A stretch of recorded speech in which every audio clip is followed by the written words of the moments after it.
Hello friends and welcome. In this video, we are going to see the next two stages in the formation of a company. So that is capital subscription and commencement of a business. So let's see the third stage in the formation of a company, that is capital subscription.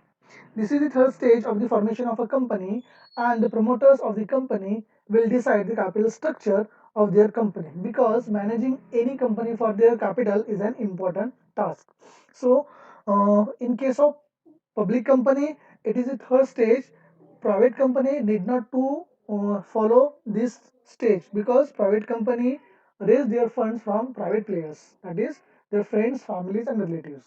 But in case of public company, this stage is a compulsory, and they public company should follow all the procedures which is mentioned in the Companies Act 2013. So generally, capital subscription requires a certain uh, rules and regulation to follow. That rules and regulations is written at Companies Act 2013, and Security Exchange Board of India, that is SEBI, has given some guidelines for the capital subscription.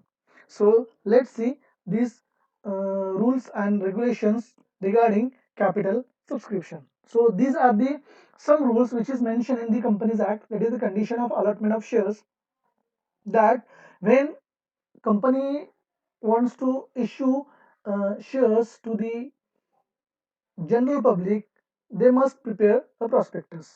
So and that prospectus must be registered with the register of the company, and after that they the advertisement should be given in the newspapers, that one newspaper in a local language, and one must be in business language, that is in English.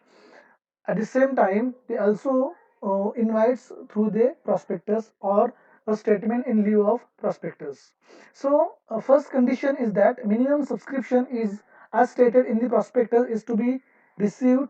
That minimum subscription must be received by the general public. The application money not less than 5% of the nominal value of shares has to be received. It means 5% must be a application money of nominal value of shares.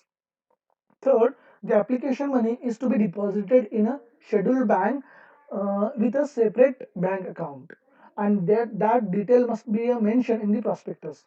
If prospectus is not issued, statement in lieu of prospectus is made and delivered to registrar at least 3 days before the first allotment.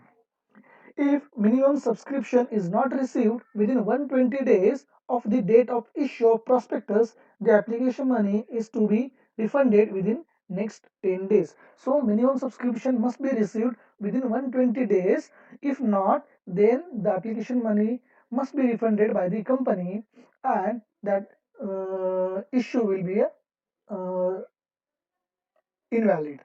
Next, listing the shares in a stock exchange if stated in the prospectus and articles of association. If a company has given information regarding listing the shares on any stock exchange, such as a Bombay Stock Exchange or National Stock Exchange, then the company has to take steps to register or to list their shares on such stock exchange.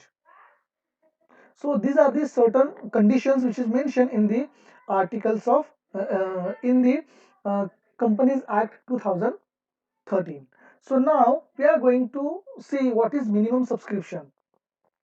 It means the minimum amount of money to be collected by the company from the public by way of subscription towards the share capital.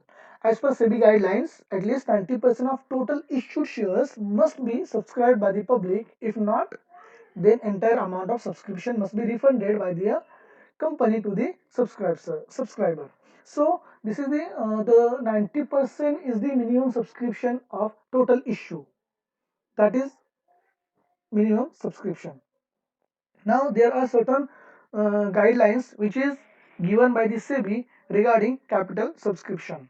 So first requirements or guidelines is SEBI approval. the first step in capital subscription that the company must take approval from the SEBI, that is Security Exchange Board of India, regarding their IPO, initial public offering. Then next, filling of a prospectus. So company must prepare a prospectus, and first they have to register with the register of the company, and then they can publish it on their websites, and they can advertise on newspapers also. So that is a very much important. If not, if company has not prepared a prospectus, they can issue a statement in lieu of prospectus. Then next, third stage, that is appointment of bankers, brokers, and underwriters. So company has to open a separate bank account in scheduled bank to collect application money from the subscribers. Company also appointed a broker to encourage the public and create a good image of the company among the public. Then company has to appoint underwriters. They underwriters are the very important player in capital subscription, because they assure company that if a public is not, if minimum subscription is not received from the public at this situation, they will subscribe the shares of the company. So in capital subscription, underwriters plays an important role. Then next, four requirements or guidelines is minimum subscription. So as I said, 90% of total issue is the minimum subscription, and that must be received by the public. That must be received by the received by the public. So it is required to continue the IPO. Next, number five, that listing of shares. So again, this is the same guidelines which is given by the SEBI and Companies Act. So company must the shares of the company must be registered on any one stock exchange. If in India there is a two stock exchange, Bombay Stock Exchange and National Stock Exchange. So the shares of the Indian company must be registered on their stock exchange. So uh, this is the some guidelines and rules which is given by the Security Exchange Board of India, that is SEBI. So now there was a word that is underwriters. So let's understand the role of underwriters in capital subscription.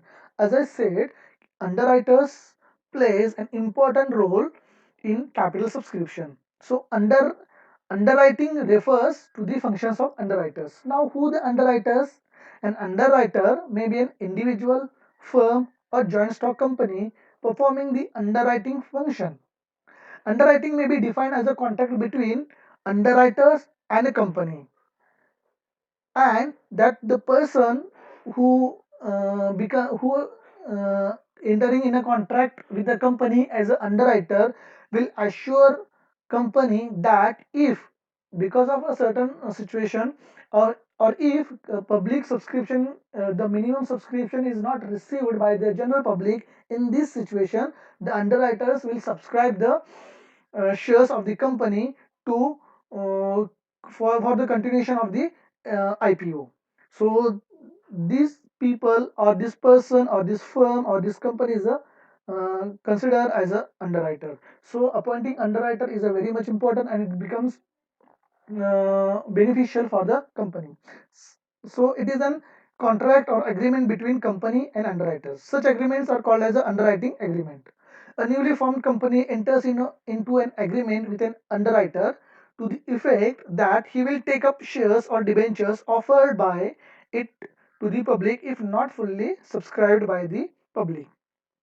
Such an agreement may become necessary when a company issues shares or debenture for the first time to the public, or subsequently when it is in need of a working capital. So the company who is newly formed, such companies do not have that much good image in general public. So there are chances that company may not receive a minimum subscription. So in that case, underwriters plays a crucial role. So in life of new company, uh, wants to in a life of new company want to issue an IPO, company must enter in agreement, or must enter in a contract with the underwriters to secure their issue, so secure their initial public offering. So in capital subscription, underwriters plays a very much important role. Then that was the all about third stage, that is capital subscription. In capital subscription, there are certain guidelines which is given in Companies Act 2013 as well as SEBI guidelines. So any public company at the time of capital subscription has to follow both the guidelines, company's guidelines as well as SEBI's guidelines. Then that stage will be completed.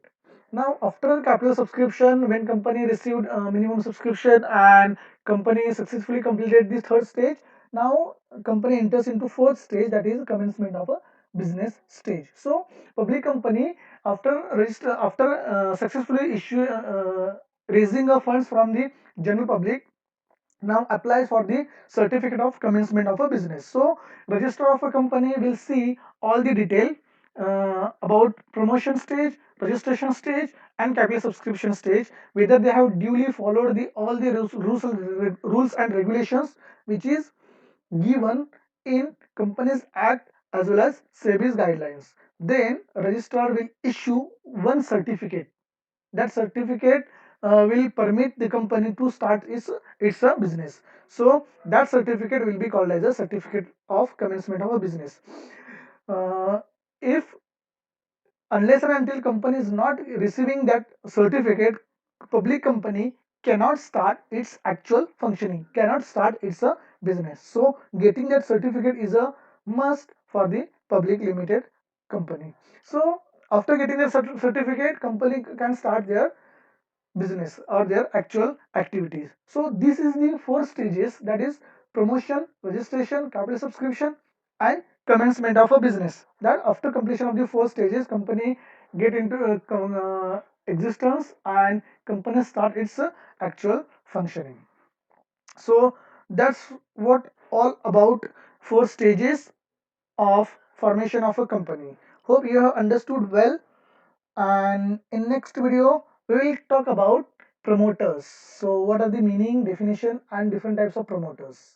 So till then, thank you.